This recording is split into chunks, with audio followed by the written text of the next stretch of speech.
Hi everybody, and welcome to my second of two videos on this, the Pentax LX. So the first thing we're going to do is we're going to talk about how to do all of the different things with this camera. First thing is, this has a 28mm lens on it. I want to go up to a 55, so I'm going to change it out. To do that, I find this little button right here. This is the lens release button. Push it down, turn the lens counter or anti-clockwise until it comes off, keeping my hand on the lens so it doesn't fall. So now that I've got my 55 f2, we're just going to put it on. There's an orange dot right here. There's an orange dot right here. It's not coincidence. You line up the orange dots, rotate until it clicks, and there we go. To load film, loading film is pretty easy. You just need any 35mm film. Open up the back of the camera. There we go. If I had a date back and I wanted to record date data on the negative, I just roll this guy into place, but I don't, so I'm not. Put the film in here, push the film knob down into place, pull out a leader, feed it into the take-up spool like that. I'm going to set the shutter speed to a fast mechanical speed, advance the frame, and I'm going to advance the film, making sure that as I do, this rotates until I'm at frame 1. Now I'm ready to go and start shooting, kind of. I also need to make sure that the ISO, as it's marked on this camera, ASA, is adjusted. So I have 200 ISO film in there. I'm going to set that. Make sure that's at 1x. I'm going to set it to automatic because I want to shoot in aperture priority mode, and we're set. Let's go take some photos, right? What I'm about to show you is something you should not ever do with your camera once you have film loaded in it. Film is one and done. So if you open up the camera mid-roll, you're going to erase your images. You're going to flood the film with light. It's going to erase the light data that's already been saved. Okay, so here's the film where we loaded it into the cassette chamber, and you can see that it's been fed further than it was when we closed the door. That's the sound of the shutter going. So after you take a picture, you advance the film,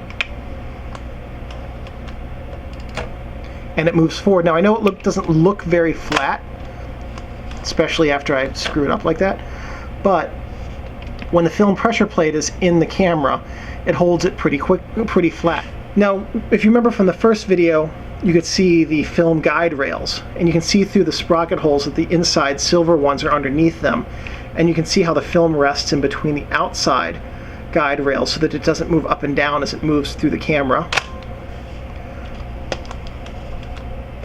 And that's just the process of advancing the film through the camera. Now, again, remember, you can't open up the film back until you've completely rewound the film. This is just so you can understand what's going on inside your camera when you take pictures. After you take all of your pictures, you'll want to rewind. Now, with the film back closed, this cassette doesn't actually move, but there we go. You want to rewind your film. And listen for this sound when you rewind your film. That sound and the associated change in tension lets you know that your film has been released from the take-up spool and that you're almost done. Normally, when you rewind your film, you'd want to rewind it entirely into the cassette, but since I want to reuse this, I won't. But then, after you've rewound your film, you would send it off to be processed and see how well your photos turned out. So the next thing let's do is let's make sure that we're going to be able to use the shutter speed slower than a 70th of a second, as well as using the light meter. So let's change out the batteries. To change the batteries, you're going to need nickel or some other kind of similarly sized coin, and you just unscrew the battery compartment. It's a really quick release, and inside are two A76 batteries. Oops. There you can see the battery cover, and there's a little plus right there. You can see it on the battery cover. That lets you know that the positive terminal touches this part of the cover, so your batteries are going to load like this. We're going to load the batteries one at a time. You want to make sure they're as clean as possible, because the oils from your fingers can tarnish the contacts a bit. Load them so that you can see the plus sides are up. I'm going to grab this battery cap, put it on, and then start twisting, and it should twist on pretty easily. If it doesn't, back it out, because you don't want to cross thread your battery cap. That can strip the threads on your camera, and you'd have to get a new base plate. Repairs on these cameras are pretty spendy, so I don't recommend taking chances with it. There we go. So for flash photography, this Prism, which was the standard Prism, has a hot shoe built into it, has an X sync at 1/75th of a second. So to use the flash, you would set it to X. That tells you you're at your fastest shutter speed for flash sync. If you set it slower than that, you can still use the flash and achieve interesting results, but X is the fastest. Now, let's talk about what that means. In the shutter compartment, you can see that the shutter is two pieces of fabric that move across the image plane. So let's pretend that this image is what you're going to take a picture of. And here's the shutter curtain, okay? So my hand represents the shutter curtain. At 1/75th of a second, the shutter curtain is going to open. The entire film plane will be exposed to light briefly, and then the second shutter curtain is going to come in and close behind it. When you advance the film, then they reset like that. So at 1/60th of a second, or 1/30th, or 125 seconds for that matter, this one opens.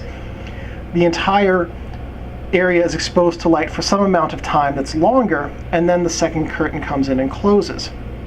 Advance the film. Now let's say you go up to 1/500th of a second. A 500th of a second doesn't occur because the shutters move faster. They always move at the same speed, but it opens, and then the second curtain comes in behind it, trailing it. At 1/2000th of a second, that gap might be really, really narrow. It is really, really narrow, actually. So at 1/75th of a second, the way the flash works is the first curtain opens, flash, second curtain. If you trigger the flash at 1/500th, it'll be curtain open, flash. You'll get this part of the image illuminated. The rest will be black because the curtains will be in the way, and then the curtain will close. So if you're going to use a flash, it needs to be at X or slower. The hot shoe on top of this Prism is an X hot shoe. X is a modern electronic or a xenon flash, depends on who you ask what they're called. If you just went out to Amazon or went out to a Best Buy or B&H, Adorama, wherever, and just said, I need a flash for Pentax, you'd be buying an X flash. Most flashes that you will buy are X flashes.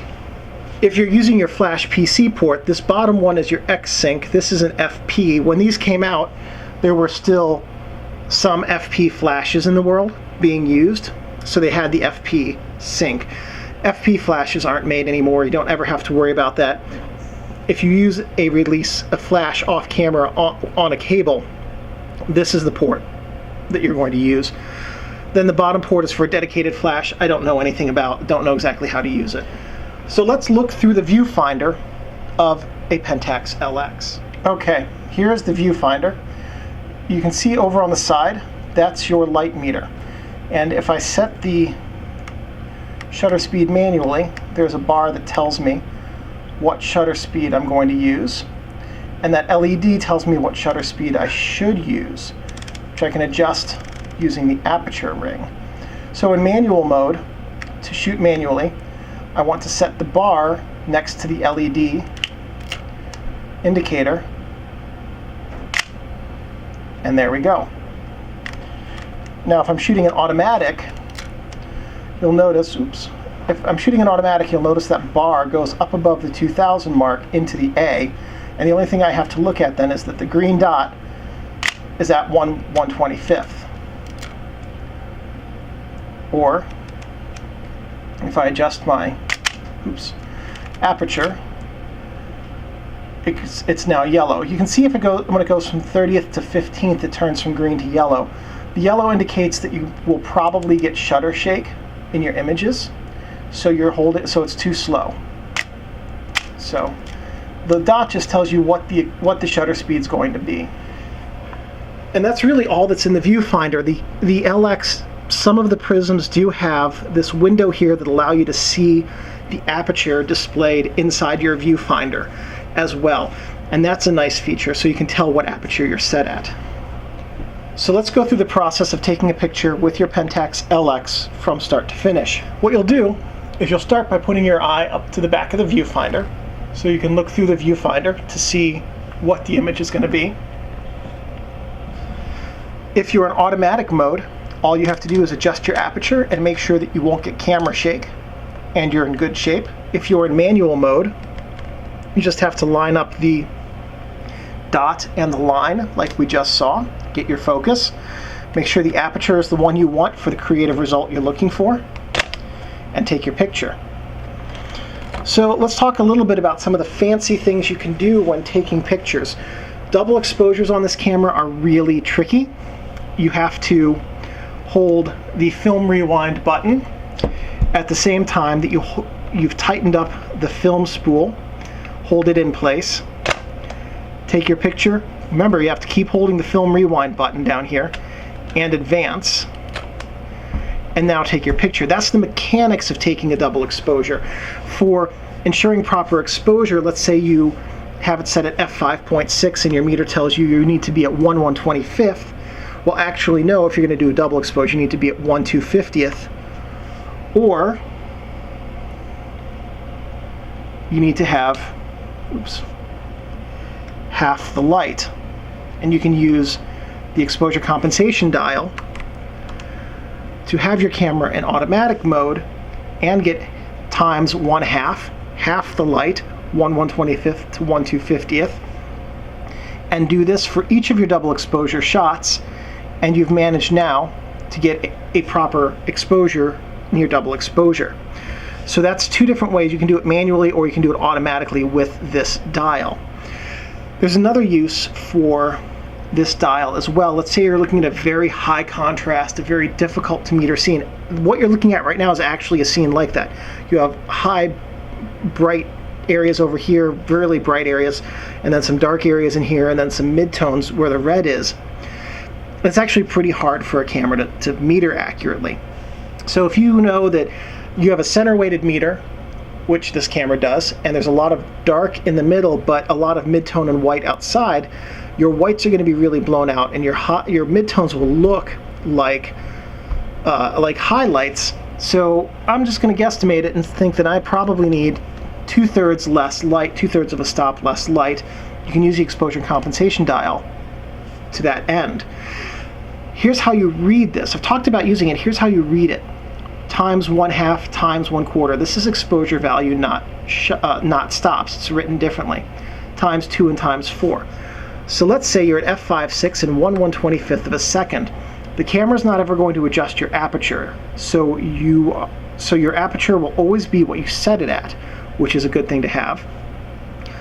1/125th times 1/2 is 1/250th. Half the amount of light is double the shutter speed number.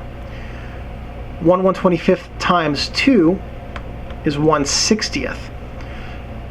So times 2, twice the light, is a shutter speed which is twice as long. So basically think of it this way. As you go up the dial this way, as you go away from the back of the camera, you're going away from the back of the camera. So times 1, 1/2, 1/4, a quarter the light of 1/125th is a 500th. As you go down the dial towards the back of the camera, you're going down the dial towards the back of the camera. Times 4 from 1/125th is a 30th of a second. That's how you read these numbers over there. To change the prism on the camera is pretty simple. You slide this lever inward, slide the prism out, go over to your other LX, because everyone has 2 of these. Just kidding. I have one on loan. Then slide in your other prism. And there you go. Well, I don't need this prism anymore. I need to go back to the old one. Take it out. And if you have 2 prisms and only one LX, sorry, Cheever, you can grab this cover plate and put it on the base of the prism so that it's protected and the glass doesn't get scratched. Now grab your other prism, this beefier one that really just looks a lot cooler, and slide it on, and we're good to go. You can also change the focusing screen in these cameras. Now I'm not going to lie, this is a pain to do. Okay, so changing out these Prism screens is a little bit tough. There's one thing that is of key importance. The base of your camera has to be down towards the ground, but you wouldn't be able to see what I'm doing. It's important that gravity be working with you both to remove the focusing screen and put the new one in. So here's a box for a replacement focusing screen, and it comes with this handy dandy tweezers, which we're going to use to first release the focusing screen holder. You can see the holder in there. What you do is you pull this clip forward and tease it downward, and if you're holding this properly, then gravity will work in your favor and the focusing screen will fall out. Next, you're going to use these tweezers to grab the tab of the focusing screen, and you've pulled out your grid focusing screen. I'm going to set that right there for now and take out my plain matte focusing screen. And again, this is something you really need to have gravity in your favor for. So you can only put it in one way. The tab has to go over on this side. If the tab's on the wrong side, the caddy will not close. So that's what it looks like when it's inserted properly. You need to have this gravity side down, because if you don't, the caddy won't rest in place properly. And even then, sometimes there's no guarantee it will. What you're going to do with the gravity side down, you want to push the bottom of the caddy in place. Afterwards, if you don't have any film, I like to test it a few times. I had a few times, and you can see it's happened, where the caddy doesn't like staying in place. And this is why it has to be gravity side down, and you really have to push on the lip of the caddy to get it to rest in place. If it doesn't seat properly, focusing screen will fall out of place often. And if you don't have the proper tools to fix it, if you're out in the field, it can be a real catastrophe if the focusing screen isn't in the right place. Not to mention that the caddy can scratch your mirror up with the mirror action pushing the caddy around. So getting the focusing screen in the proper position is really vitally important. Alright, so that is it for my second of 2 videos on the Pentax LX. If this video was helpful, please give me a thumbs up. That lets me know that I'm on the right track and that I'm producing content which is useful and helpful to you. If you have questions or comments, please post those below, and I'm more than happy to respond to those. If you have suggestions for future videos, please let me know. A lot of what these videos look like now is because of help and suggestions you guys have provided over the years. And one last thing before we go, thank you guys for watching.